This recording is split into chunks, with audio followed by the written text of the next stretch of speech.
जय हिंद दोस्तों, मैं महेंद्र शर्मा स्वागत करता हूं वन वर्ल्ड हिंदी में आपका। उम्मीद करता हूं आप खुश और स्वस्थ है। दोस्तों जैसा कि आप जानते हो, पाकिस्तान की जो पॉलिटिकल सिचुएशन है आज के समय बहुत भयंकर और गंदे तरीके से खराब हो चुकी है, क्योंकि कहीं न कहीं इमरान खान की वजह से पाकिस्तान में इतने गड्ढे खुद चुके हैं कि आगे आगे आने वाली 20 सालों तक कोई भी हुकूमत उसको भर नहीं सकती। लेकिन फिर भी पाकिस्तानी मीडिया एक नंबर बनाने में जुटी हुई है इमरान खान को वापस लाने में। तो कहीं न कहीं जो पीछे की हुकूमतें रही है, उन हुकूमतों ने पाकिस्तान को कुछ न कुछ दिया है। और अब जो इमरान खान ने आने के बाद जो उसको तहस नहस किया है, एक दो देशों की गिरफ्त में रह के, और अब उनसे लात खाने के बाद पाकिस्तान के जो बद से बदतर हालात हो चुके हैं, उनके बाद भी कहीं न कहीं मीडिया को ये नहीं दिख रहा है कि उसकी टीआरपी बढ़ाए और जो सच्चाई है वो पाकिस्तान के अवाम के सामने रखे। तो दोस्तों, इस डिबेट में आप देखिए कैसे ये पैनलिस्ट कैसे इधर उधर की बातें करने लगता है, जबकि सच्चाई कुछ और होती है।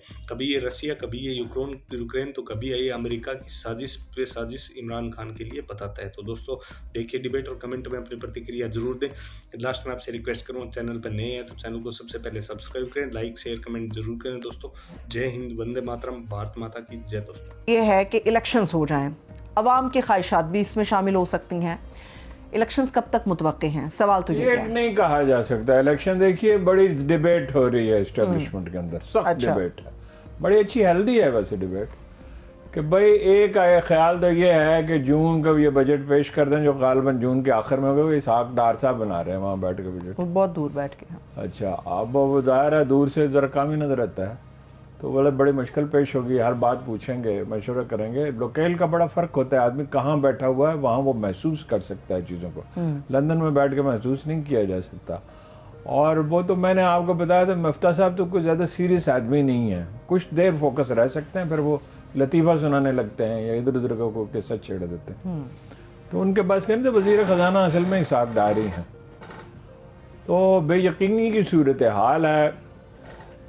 इसमें ये दो आइडियाज़ हैं। एक तो ये है कि ये सितंबर में करा दिए जाए इलेक्शन, अच्छा, लेकिन कोई हतमी राय पे नहीं पहुंच रहे लोग। और एक ये है कि अगले साल के शुरू में हो। अच्छा, मगर शहबाज शरीफ साहब की ख्वाहिश ये है कि जून में हो। अमरीकियों की ख्वाहिश भी यही है, जून में हो। अगले तो साल समझते हैं हाँ मैं मैनेज कर लेंगे उस वक्त तक। मेरा ज़ाती ख्याल ये है कि इमरान खान साहब को वो उजलत में नहीं पड़ना चाहिए। अच्छा, मतलब ये कुछ ताख़ीर से होते हैं तो उनकी मकबूलियत इससे कम नहीं हो जाएगी, क्योंकि ये हुकूमत तो चीज़ों को संभाल नहीं सकती। बेयकीनी में मईशत कभी ठीक होती ही नहीं है। लेकिन डॉलर 6 रुपये बढ़ गया है मजीद, 187 और आज एक दिन में 1 रुपये और कुछ पैसे बढ़ गया। स्टॉक मार्केट क्रैश कर गई है, बहुत बुरी हालत है जी। तो चीज़ें मिल ही नहीं रही हैं। मतलब मुर्गी जो है वो इसका इतना महंगा हो जाना अचानक, गर्मियों में मुर्गी इतनी, तो इससे अगरचे मुर्गियाँ मरती हैं गर्मी के मौसम में, ये प्रॉब्लम होता है। इतनी महंगी मुझे नहीं याद पड़ता कभी हुई हो 1-2 दिन में इतनी महंगी हो गई। और मुर्गी और चीनी और दूध तो अपना ये शरीफ खानदान खुद सस्ता कर सकता है। ये दूध पैदा करते हैं, हमजा शहबाज का बेचते हैं, उनका मुर्गी का कारोबार भी है। और चीनी तो ये इनके चीनी के तो बहुत फैक्ट्रियाँ हैं, ये अपना सस्ती कर दें कुछ। तो यूटिलिटी स्टोर पे दबाव एक तरफ से आता है तो उधर झुक जाते हैं, उधर से दबाव आता है। मसलन ये कि बड़ा मसला था बिजली का, तो उन्होंने यूरिया की फैक्ट्रियों की बिजली बंद कर दी। अब यूरिया खाद का मसला पैदा होगा। अच्छा, गंदम ऑलरेडी 2200-2300 रुपये बिक रही है। सीजन है, गंदम कम हुई है, गर्मी अचानक पड़ी तो उससे फसल पक गई, मगर दाने छोटे रह गए। और 30 लाख टन कहते हैं मंगवाएंगे, लेकिन 46 टन की अंदाज़ा ये है कि ज़रूरत होगी। और उसका हल है स्मगलिंग रोकना। स्मगलिंग इमरान खान के ज़माने में कम हो गई, और ये स्मगलिंग नहीं रोकने की बात कह रहे हैं कि मैं अपने कपड़े बेच दूंगा। आटा सस्ता ना हुआ तो मैं अपने कपड़े बेच के आटा सस्ता करूंगा। कपड़े आपके पास हैं ही नहीं, आपको पता है इस बात का। शहबाज शरीफ साहब ने, उनकी बेगम ने इसरार किया 2-3 साल पहले, तो कुछ कपड़े सिलवाए थे। सादा तबीयत के हैं, बस जो भी कहें उसको। एक पुरानी घड़ी है, एक पुरानी गाड़ी है जो जाती है। अच्छा, ठीक है ना जी।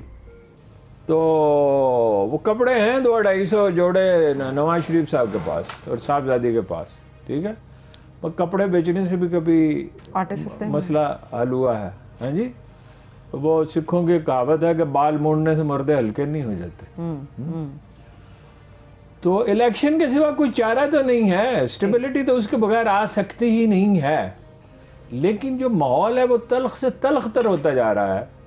ख्वाजा आज़म साहब ने फरमाया कि इमरान खान की वजह से एटमी असासे खतरे में पड़ सकते हैं। वो खुदा के बंदे, दुनिया का बेस्ट निज़ाम है पाकिस्तान का इस वक्त जो समझा जाता है उसकी हिफाजत का, चूँकि कुछ मसाइल पैदा हुए थे, कुछ एतराज़ात हुए थे दुनिया में, तो उसके बाद जो बेस्ट मेजर जनरल होता है पाकिस्तान आर्मी का, उसको ये जिम्मेदारी सौंपी जाती है जी।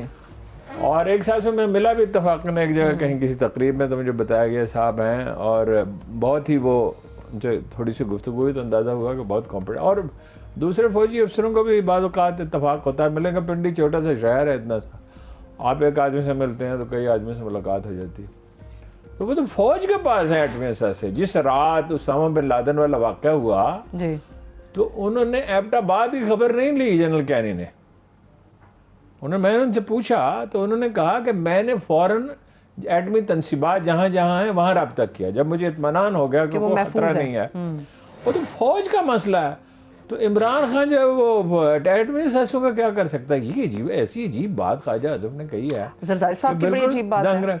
जरदार साहब कहते हैं इमरान खान के दौर में J-10 तैयारे शामिल हुए, चीन के साथ दिफाई मामलात में तावन बढ़ा, करचे उसमें मेजर रोल तो फौज का ही है। जिस तरह कराची में बदअमनी ख़त्म करने में नून लीग का रोल है, लेकिन ज़्यादा रोल तो रेंजर्स का है, जनरल बिलाल का था ज़्यादा रोल, और फौज का था, जाहिर है फौजी की आदत उसको देख रही थी। तो एटमी प्रोग्राम को कैसे इमरान खान से खतरा हो सकता है? यानी वो जाएगा और जाके वो अमेरिकी फिल्मों में जैसे होता है एटम बम उठा के दे देगा दुश्मन को।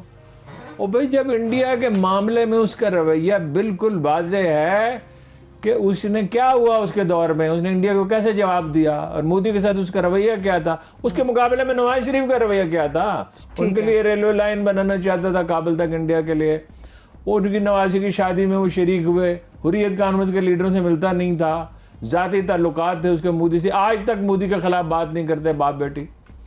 और इमरान खान ऐसा कौन सा काम किया इस्लामोफोबिया पे, उसने सारी दुनिया में अवेयरनेस पैदा की। और वो सिक्योरिटी रिस्क कैसे हो गया? ये लोगों पे कोई दीवानगी तारी है, यानी ये नहीं है कि पीटीआई वाले नहीं कर रहे। पीटीआई में ओवरसीज पाकिस्तानी जो हैं ख़ास तौर पे, वो अपने लीडर के लिए और अपनी पार्टी के लिए बड़ी मुश्किलात पैदा कर रहे हैं। जब आप हर वक्त तानाजनी करेंगे और गाली देंगे तो आप क्या तवक्को रखते हैं कि आपके साथ नरमी का बर्ताव किया जाएगा? आप एक दूसरे फरीक को गुस्सा दिलाते हैं। अच्छा, among all the people Khawaja Asif साहब कह रहे हैं कि फौज पर तनकीद क्यों की जा रही है? ख्वाजा साहब आपने तो ये कहा कि ये 48 की जंग हार गए थे। ये पूरा शुमाली इलाका, एयर मार्शल असर खान के छोटे भाई थे, नाम मेरे जहन में असलम खान शायद, ब्रिगेडियर असलम खान, ये उन्होंने, वैसे तो लोकल बगावत थी, लोग उठ खड़े हुए थे। और ये आज़ाद कश्मीर पूरा, ठीक है, लोगों ने बगावत की, लेकिन फौज ने भी उनकी मदद की ना। अच्छा, 65 की बार हमने हारी थी, ख्वाजा साहब कहते हैं हार रही थी। ख्वाजा साहब का यही क्लेम है कि हार। 71 में सिचुएशन ऑल टुगेदर डिफरेंट थी। उसमें जरूर चीफ ऑफ आर्मी स्टाफ या खान जिम्मेदार थे, लेकिन भुट्टो और शेख मुजीबुर रहमान भी जिम्मेदार थे। भुट्टो के नाम क्यों नहीं लेते?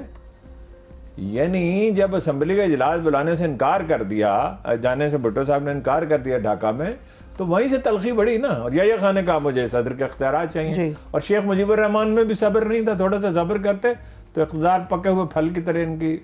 मुझे इतनी हैरत हुई है, यानी जरदारी साहब जो कह रहे थे ईंट से ईंट बजा दूंगा, हाँ। है? और ईंट वो लेके, जो दोनों ईंटें थी वो लेके फिर मुल्क से बाहर गए। जो ईंट से ईंट उन्होंने बजानी थी वो लेके भाग गए, 3 साल फिर आए ही नहीं, माफी मांग के वापस आए। और अलबत्ता हमजा अगर ये बात कहे तो समझ में आती है, ये शहबाज शरीफ कहे कि भाई हमने फौज के मुखालफत नहीं। हमजा साहब ने तो कहा ताया को समझा लेंगे, तो ताया को समझा लिए ना जी। ताया वैसे अब ये कहते हैं कि मैं तो नहीं चाहता था, लेकिन मुझे ये बताया गया कि शहबाज शरीफ गिरफ्तार हो जाएंगे मनी लॉन्ड्रिंग में और साहबजादे भी हो जाएंगे, तो मेरे लिए तो फिर इसके सिवा कोई चारा नहीं रहा। ठीक है, जब हारून साहब, ख्वाजा आसिफ साहब, अच्छा देखिए, जर्नलिस्ट जो हैं बाल, वो कह रहे हैं फलां कोर कमांडर का तबादला हो जाएगा।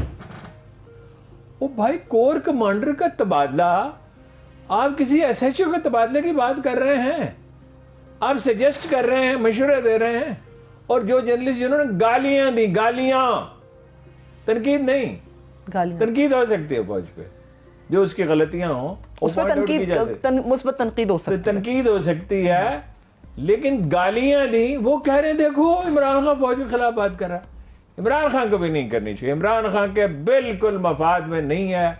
वो एक वक्त में वो कहते हैं फौज बड़ी अहम है, दूसरे वक्त में इशारतन कनायतन तनकीद करते हैं उनके वर्कर भी। और इलेक्शन सर पे खड़े हैं, किसी वक्त भी इलेक्शन हो सकते हैं।